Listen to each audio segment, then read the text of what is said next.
Hello everyone. So let's have a discussion on the topic app delisted cannot be permitted. So previously Google delisted some of the mobile application from the platforms and also from the Android Play Store because of dispute for some fee payments.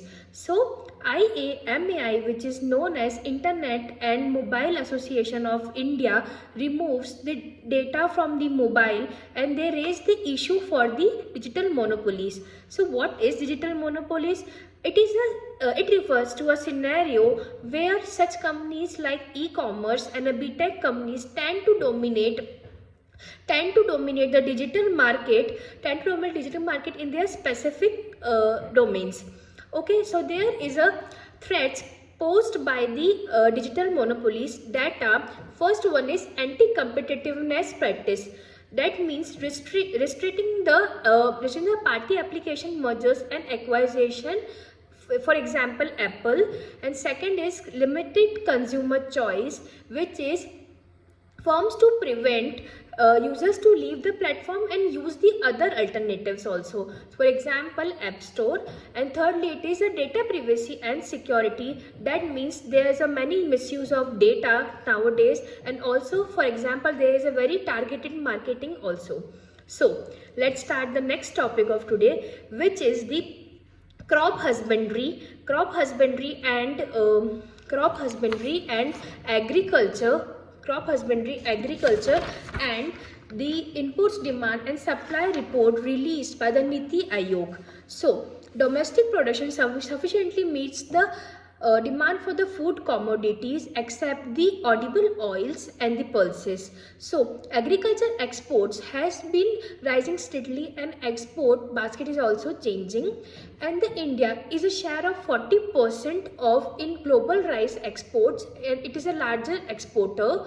And the major challenges that face are land and water resources. So it will further shrink because in future demand for the domestic and industrial uses. And their second thing is a food production system. It will change because of a climate change and the insect pests and diseases, etc. And third, it is declaration in the growth of oilseeds production. So India imports about 60% of its edible oil demand. Okay, so let's start the third topic, which is Union Ministry of Cooperation inaugurated the National Urban Cooperative Bank and the Development Cooperation, which is known as NUFUDC. So it is an umbrella organization in India, and it will be allowed to operate as a self-regulatory organization for sector. So NUCFDC is registered with the RBI as non-deposit taking NBFC and UCFC. Key objectives is to expand number of credit societies, facilitate dialogue between the banks and regulators. So let's talk about the urban banks. It refers to a primary cooperation banks located in the semi and the urban areas. Also, it is registered in a cooperative societies. So let's start the next topic, which is Supreme Court asks Center for the Fixed Hospital charges for the entire country. So Supreme Court, while hearing a right petition of mandatory directed Union government to fix hospital treatment changes to right of mandatory Article 32 that seeks to direct a public official or authority to perform a duty they are legally bound to perform.